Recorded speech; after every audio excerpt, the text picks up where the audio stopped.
Alas 6:50 ng umaga, nagising si James na pakiramdam niya ay nasa perpektong kondisyon siya. Kontrolado ang blood pressure, updated ang mga eksaminasyon, at may araw-araw na paglalakad. Pero pagsapit ng 9:30 ng umaga, isinugod na siya sa ospital matapos ang isang biglaan at matinding pagkolaps ng kanyang puso. Ano ang nangyari sa loob ng 3 oras na iyon na nagbago sa isang mukhang malusog na 72 anyos na lalaki tungo sa isang emergency medical case? Ang sagot ay maaaring ikagulat mo dahil malamang na ginagawa mo rin ang parehong nakamamatay na pagkakamali tuwing umaga nang hindi mo namamalayan na para kang nakikipaglaro sa kamatayan. Hindi ito tungkol sa kinain niya. Hindi ito dahil sa stress. Hindi rin ito dahil sa masamang genes. Isa itong 30 segundong nakasanayan na ginagawa ng milyon-milyong tao araw-araw, iniisip na mabuti ito sa kalusugan, pero maaaring kumitil ng buhay mo bukas ng umaga kung hindi mo malalaman ang ibabahagi ko ngayon. Kung ikaw ay higit sa 10 gulang, itigil mo muna ang lahat at makinig ka ng mabuti dahil ang impormasyong ito ay maaaring maging kaibahan sa pagitan ng normal kang magigising bukas o ang pamilya mo ang makatanggap ng pinakamasakit na tawag sa kanilang buhay. May tinatawag ang mga cardiologist na morning danger zone. Isang yugto sa pagitan ng alas 6 ng umaga hanggang alas 10 ng umaga kung kailan tumataas ng 40% ang mga nakamamatay na insidente sa puso kumpara sa ibang oras ng araw. Hindi ito alam ni James. Malamang hindi mo rin alam. Pero ngayong alam mo na, bawat segundo na patuloy kang nakikinig ay maaaring makapagligtas ng buhay mo dahil ilalantad ko kung ano ang pagkakamaling muntik nang pumatay kay James at kung paano mo ito maiiwasan ng tuluyan. Ang dahilan kung bakit delikado ang mga unang oras ng umaga para sa puso ay dahil sa isang perpektong pisyolohikal na bagyo na nangyayari sa loob ng katawan mo sa mismong sandaling imulat mo ang iyong mga mata. Hindi basta-basta umaandar ang katawan mo tulad ng pagbukas ng ilaw. Para itong makina na buong lakas na sumasabog matapos magdamag na malamig at hindi gumagalaw. Una, pinapagana ng iyong circadian rhythm ang cortisol, ang stress hormone, na biglang nagpapabilis ng tibok ng puso at nagpapakipot ng mga daluyan ng dugo. Pangalawa, ang nervous system mo ay mabilis na lumilipat mula sa rest mode papunta sa fight or flight mode.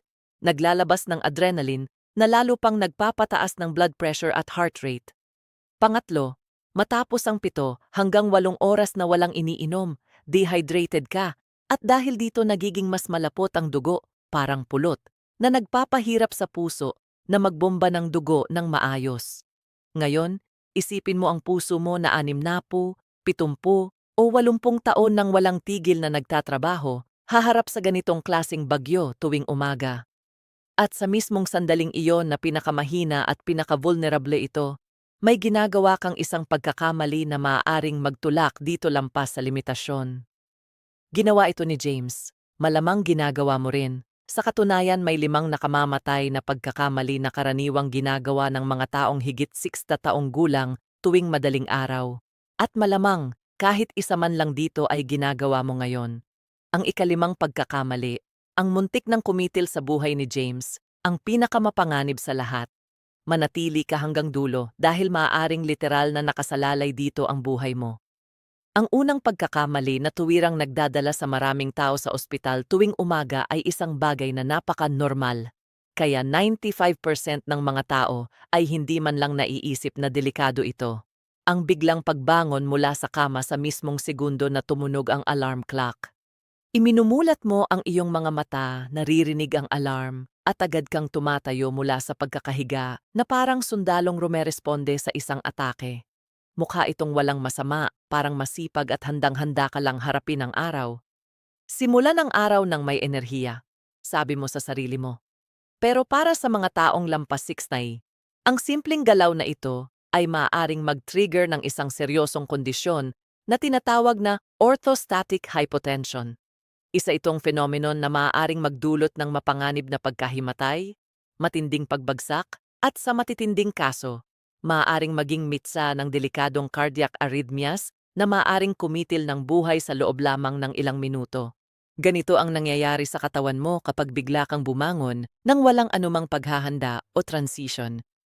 Habang nakahiga ka ng 7 o 8 oras, pantay ang distribusyon ng dugo sa buong katawan mo. Sa mismong sandaling bigla kang tumayo, hinihila ng gravity ang hanggang 1 litro ng dugo pababa sa mga ugat ng iyong mga binti at tiyan. Ibig sabihin, biglang nababawasan ang dugong bumabalik sa puso para maipadala sa utak. Sa mga kabataan, may mga pressure sensors sa katawan na tinatawag na baroreceptors na agad nakakaramdam ng pagbabagong ito at nagpapadala ng signal sa utak. Inuutusan ng utak ang puso na bumilis ang tibok at ang mga daluyan ng dugo na kumipot para makabawi. Kadalasan, hindi mo man lang ito napapansin. Pero habang tayo ay tumatanda, bumabagal at humihina ang pagiging sensitibo ng mga sensors na ito. Mas tumatagal bago makapag-adjust ang puso. Sa mga kritikal na segundong iyon, bumabagsak ang blood pressure at ang utak ay pansamantalang nawawalan ng sapat na oxygen. Ang mga sintomas nito ay maaaring nakakatakot at tunay na mapanganib. Matinding pagkahilo, malabong paningin, nakakakita ng parang kumikislap na mga bituin, at sa pinakamasamang sitwasyon, biglaang pagkahimatay na nagdudulot ng isang trahedyang pagbagsak. Ang mga pagkahulog ay isa sa pangunahing sanhi ng pagkakaospital at pagkamatay ng mga nakatatanda. At marami sa mga ito ang nangyayari dahil mismo sa ganitong dahilan. Ang pagkahimatay sa loob ng unang mga minuto matapos bumangon mula sa kama. Hindi lang basta ang pagbagsak ang delikado. Una, ang mga pinsalang tulad ng traumatic brain injury o bali sa balakang ay maaaring magdulot ng matagal na pagkakahiga o immobilization na labis na nagpapataas ng panganib ng pamumuo ng dugo sa baga at pulmonya, parehong maaaring ikamatay. Pangalawa, ang reaksyon mismo ng katawan sa pagbagsak ng blood pressure ay maaaring mas mapanganib pa. Kapag tuluyang nagising ang nervous system at napagtanto ang emergency, maaari itong mag-react ng marahas na nagdudulot ng reflex tachycardia, mabilis at malalakas na tibok ng puso na lalo pang nagpapahirap sa pusong nasa ilalim na ng stress dulot ng hormonal storm tuwing umaga. Ang kombinasyon ng biglaang pagbagsak ng presyon na sinusundan ng marahas na pagbilis ng tibok ng puso ay maaaring maging mitsa ng nakamamatay na arrhythmias sa mga pusong mahina o sensitibo na. Ang solusyon para maiwasan ang unang nakamamatay na pagkakamaling ito ay nakakagulat na simple pero napakahalaga. Kapag tumunog ang alarm, manatili munang nakahiga ng hindi bababa sa 30 hanggang 60 segundo. Huminga ng malalim ng 5 beses para ipahiwatig sa katawan mo na walang emergency. Pagkatapos dahan-dahang umupo sa gilid ng kama habang nakatapak ang mga paa sa sahig at manatiling nakaupo ng isa pang 60 segundo. Marahang igalaw ang mga bukong-bukong ng paikot para ma-activate ang calf muscle pumps na tumutulong magtulak ng dugo pabalik sa puso. Pagkatapos lamang nito sa kakatumayo ng dahan-dahan at manatiling nakatayo ng ilang segundo upang masigurong walang pagkahilo. Ang dagdag na 2 hanggang 3 minutong iyon ay maaaring maging kaibahan sa pagitan ng ligtas na paggising at ambulansyang nasa harap ng bahay mo. Mukha bang eksaherado? Libo-libong tao ang natututo sa masakit na paraan na hindi ito biro. Ang ikalawang nakamamatay na pagkakamali na ginagawa ng milyon-milyong tao tuwing umaga ay napakasimple na parang katawa-tawa. Pero maaari itong maging kaibahan sa pagitan ng isang normal na araw at isang cardiovascular emergency. Ang hindi pag-inom ng tubig bilang unang ginagawa pagmulat ng mata. Karamihan sa mga tao ay agad na dumidiretso sa kape, sa banyo o sa pag-check ng cellphone na hindi man lang iniisip na ang katawan nila ay gumugol ng 7 hanggang 8 oras na patuloy na nawawalan ng likido sa pamamagitan ng paghinga at pagpapawis. Nagbubunga ito ng dehydration na ginagawang mas malapot at mas mapanganib ang dugo. Ang tila simpleng pagkakamaling ito ay isa sa pinakamapanganib dahil inihahanda nito ang perpektong kondisyon para ang anumang dagdag na stress sa puso, tulad ng lamig ng shower o ang biglaang pagtayo, ay maging huling mitsa ng isang cardiac collapse. Habang natutulog ka, nagpapatuloy ang lahat ng mahahalagang proseso ng katawan na nangangailangan ng tubig. Naglalabas ka ng water vapor sa bawat paghinga. Ang balat mo ay bahagyang nagpapawis para kontrolin ang temperatura.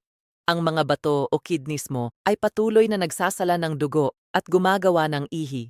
Pagkaraan ng 7 hanggang 8 oras ng tuloy-tuloy na prosesong ito ng walang kapalit na likido, pumapasok ang katawan sa estado ng hemoconcentration, isang kondisyon kung saan bumababa ng malaki ang dami ng likido sa dugo habang nananatiling pareho ang bilang ng mga blood cells. Ang resulta ay dugong kasing lapot ng pulot na pinipilit ang puso na magtrabaho ng 3 beses na mas mabigat para lamang ito maipadaloy. Isipin mong sinusubukan mong magbomba ng pulot sa loob ng maninipis na straw. Ganyan mismo ang sobrang bigat na ipinapasan mo sa puso mo tuwing umaga kapag hindi mo inuuna ang pag-inom ng tubig. Ang malapot na dugo ay hindi lang mahirap ipump. Mas mataas din ang posibilidad nitong bumuo ng mapanganib na pamumuo o clot. Kapag makapal ang dugo, nagiging mas malagkit at mas dikit-dikit ang platelets at red blood cells. Kaya mas madali para sa thrombi na mabuo at tuluyang bumara sa coronary arteries.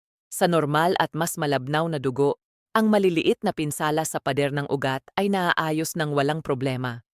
Pero sa makapal at malagkit na dugo, nagkakapatong-patong ang platelets sa lugar ng pinsala at maaaring bumuo ng clot na lumalaki hanggang tuluyang maisara ang ugat. Ganito mismo nangyayari ang isang acute myocardial infarction o atake sa puso. Hindi aksidente na karamihan sa mga atake sa puso ay nangyayari sa madaling araw kung kailan pinakamalapot ang dugo. Ang pagsasama ng makapal na dugo at ng hormonal storm tuwing umaga ay lumilikha ng sitwasyong mataas ang panganib na maaaring sumabog sa kahit anong karagdagang trigger. Kung gigising ka na malapot ang dugo at ilalantad mo agad ang sarili mo sa anumang stress, pisikal man, dahil sa lamig o emosyonal, lumilikha ka ng perpektong kondisyon para sa isang cardiovascular catastrophe. Ang pagtaas ng cortisol at adrenaline ay nagpapataas ng blood pressure na nagtutulak sa makapal na dugo na dumaloy ng mas malakas sa mga ugat. Kung may hindi matatag na cholesterol plaque sa mga coronary arteries, ang dagdag na presyong ito ay maaaring magpatanggal ng maliit na bahagi ng plaque. Sa normal na dugo, maaaring maliit na pangyayari lang ito. Pero sa makapal na dugo, mabilis na nagtitipon ng platelets sa paligid ng fragment na iyon. Bumubuo ng thrombus na maaaring lumaki sa loob lamang ng ilang minuto hanggang tuluyang harangan ang daloy ng dugo papunta sa kalamnan ng puso. Ang solusyon para maiwasan ang potensyal na nakamamatay na pagkakamaling ito ay napakasimple at maaaring magligtas ng buhay mo. Mag-iwan ng isang baso ng tubig sa tabi ng kama bago matulog at gawing pinakamataas na prioridad ang pag-inom nito agad pagmulat ng mata, bago mag-check ng cellphone, bago pumunta sa banyo, bago ang kahit ano paman. Uminom ng hindi bababa sa 250 hanggang 300 mililitro ng tubig na hindi malamig.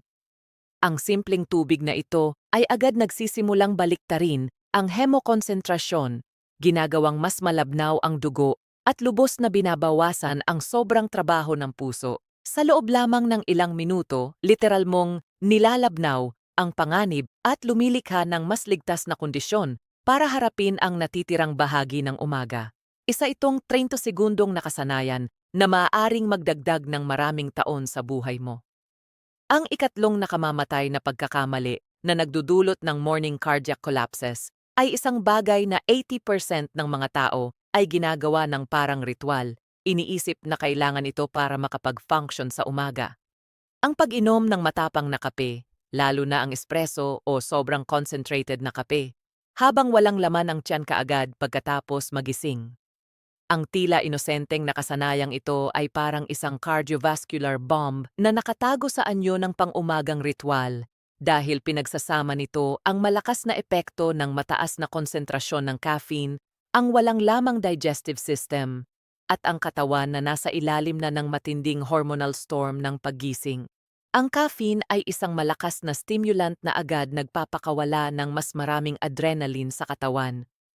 Mabilis nitong pinapabilis ang tibok ng puso at biglang itinataas ang blood pressure, eksakto sa oras na ang puso mo ay nakikipaglaban na sa mataas na cortisol, sa dugong mas malapot dahil sa dehydration, at sa biglaang paglipat mula sa tulog patungo sa ganap na paggising. Para sa isang batang may malusog na puso, maaaring kayanin ang ganitong uri ng stimulating overload. Pero para sa isang cardiovascular system na dekada nang nagtatrabaho at may mga ugat na hindi na kasing elastiko, ang kombinasyong ito ng matitinding stimulus ay maaaring maging huling tulak patungo sa mapanganib na arrhythmias, matataas na hypertensive peaks, o kahit biglaang atake sa puso. Ang mekanismo kung bakit nagiging delikado ang kape kapag iniinom ng walang laman ng tiyan, lalo na sa mga nakatatanda, ay dahil sa sunod-sunod na pisyolohikal na reaksyon na nagpapalakas sa isa't isa sa paraang maaaring maging nakamamatay. Kapag uminom ka ng caffeine ng walang laman ng tiyan, mas mabilis itong naaabsorb ng katawan. Sa halip na unti-unting pumasok sa daluyan ng dugo sa loob ng 30 hanggang 60 minuto. Tulad ng nangyayari kapag may laman ang tiyan, umaabot ito sa peak blood levels sa loob lamang ng 15 hanggang 20 minuto. Para itong caffeine shock na biglang bumabayo sa cardiovascular system ng matinding stimulus. Ang biglaang pagtaas na ito ng caffeine ay hinaharangan ang adenosine receptors sa utak, isang substance na karaniwang tumutulong sa pagpaparelax, kaya napipilitang maglabas ang katawan ng malaking dami ng adrenaline at noradrenaline. Direktang naa-activate ang sympathetic nervous system, na aktibo na nga dahil sa natural na proseso ng paggising.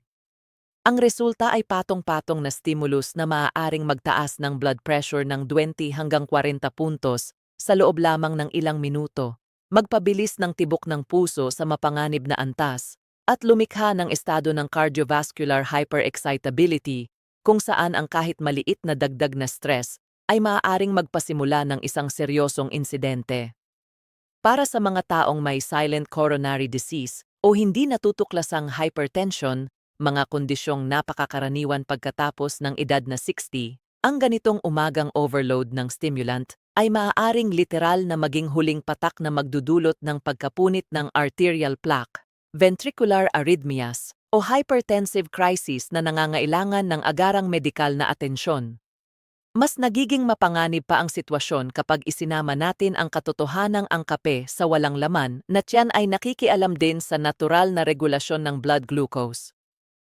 Lumilikha ito ng metabolic instability na dagdag na pasanin sa isang cardiovascular system na pagod na.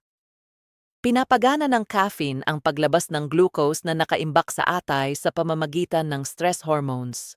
Pero kung walang pagkain sa tiyan na magbibigay ng metabolic stability, nagreresulta ito sa biglaang pagtaas at pagbaba ng blood sugar.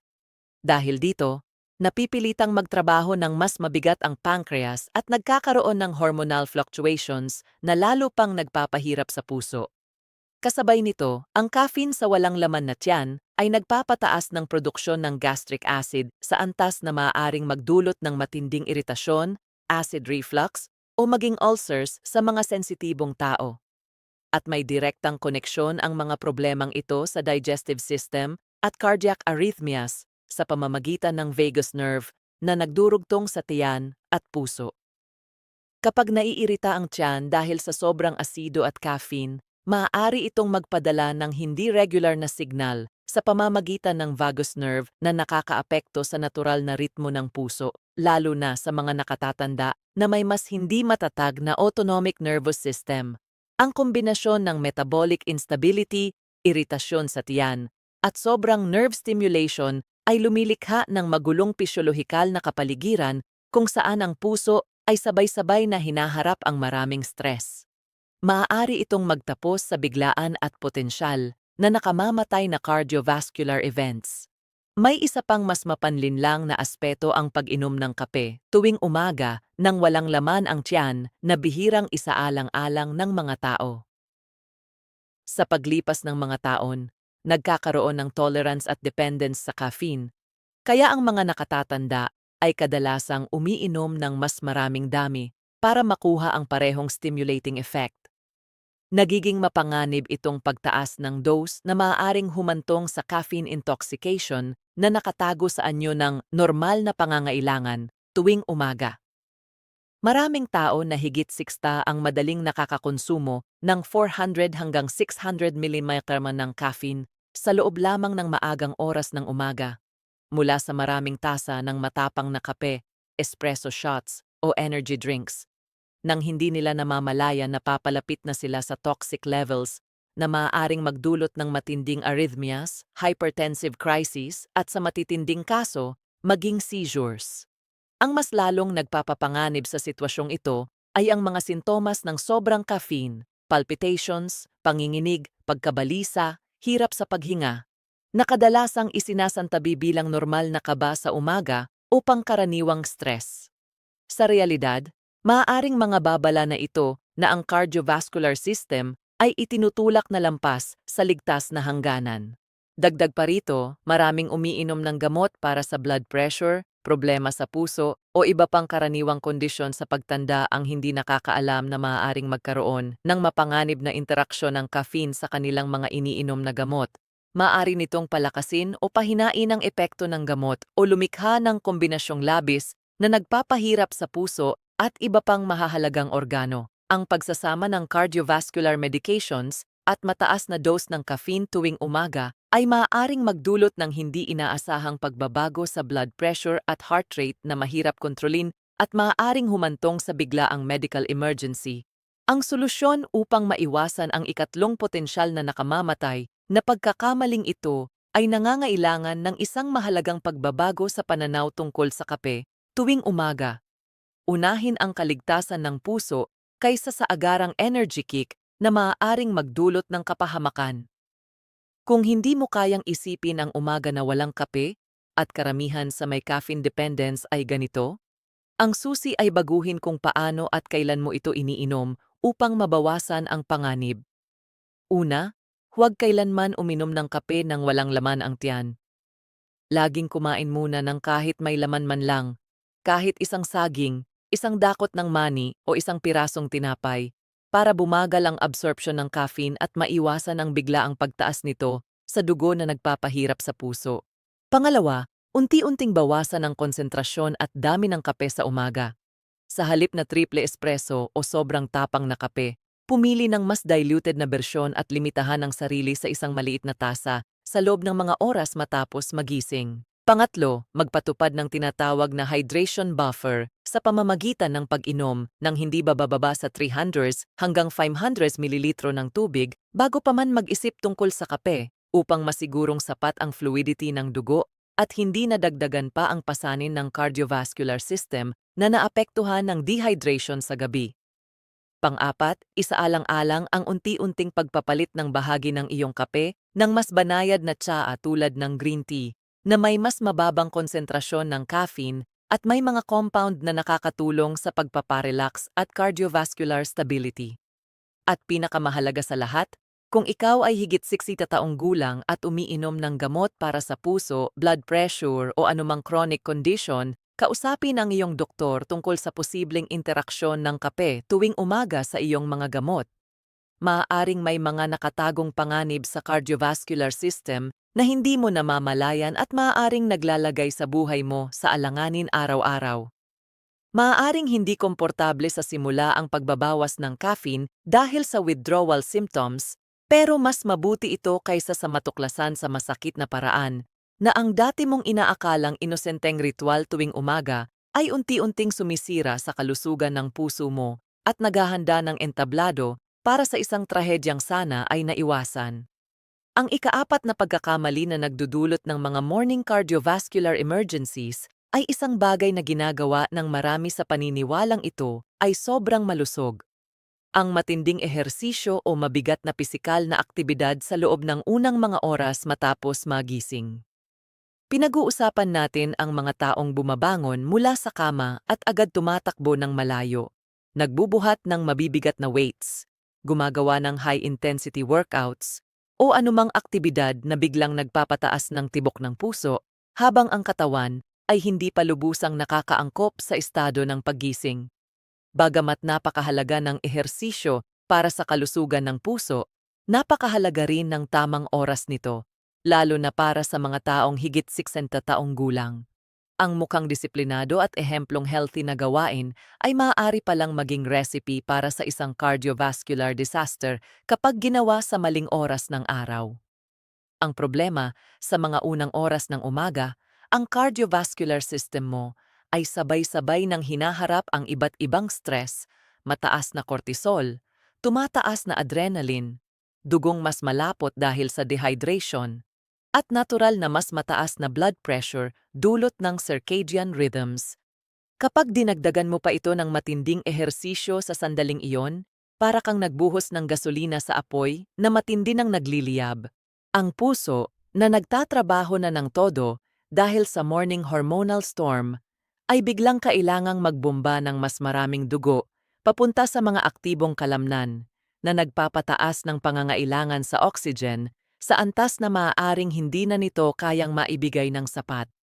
Para sa batang puso at elastikong mga ugat, maaaring kayanin ang ganitong overload. Pero para sa tumatandang cardiovascular system, ang kombinasyon ng hormonal stress at matinding ehersisyo ay maaaring maging mitsa ng arrhythmias, ischemia, o kahit biglaang atake sa puso. Mas nagiging mapanganib pa ang sitwasyon kapag isinaalang-alang na maraming tao ang nag-ehersisyo sa umaga nang hindi pa kumakain at dehydrated pa. Lalo nitong pinapalala ang panganib. Ang matinding ehersisyo habang naka-fasting ay pinipilit ang katawan na mag-breakdown ng muscle para gawing enerhiya, nagpapakawala ng karagdagang stress hormones, at maaaring magdulot ng hypoglycemia na lalo pang nagpapahirap sa cardiovascular system. Kapag isinama pa ang dehydration mula sa gabi, ang makapal na dugo ay nahihirapang maghatid ng sapat na oxygen sa mga aktibong kalamnan at maging sa puso mismo, na lumilikha ng perpektong kondisyon para sa cardiovascular collapse. Maraming kaso ng biglaang pagkamatay sa gym o habang tumatakbo sa umaga ang nangyayari dahil mismo sa ganitong kombinasyon. Mga taong mukhang malusog, pero hindi alam na pinagsasabay-sabay na nila ang maraming risk factors sa isang potensyal na nakamamatay na timpla. Ang matinding ehersisyo sa umaga ay maaari ring maglantad ng mga tahimik na sakit sa puso na hindi alam ng isang tao na mayroon siya. Maraming higit 60 ang may ilang antas ng asymptomatic coronary disease, mga plaque sa ugat na walang sintomas sa pangkaraniwang gawain, pero nagiging seryosong problema kapag napilitang magtrabaho ang puso sa sukdulan. Sa panahon ng matinding ehersisyo sa umagang overburdened na ang cardiovascular system, maaaring hindi na kayang maghatid ng sapat na oxygen ang mga bahagyang baradong ugat.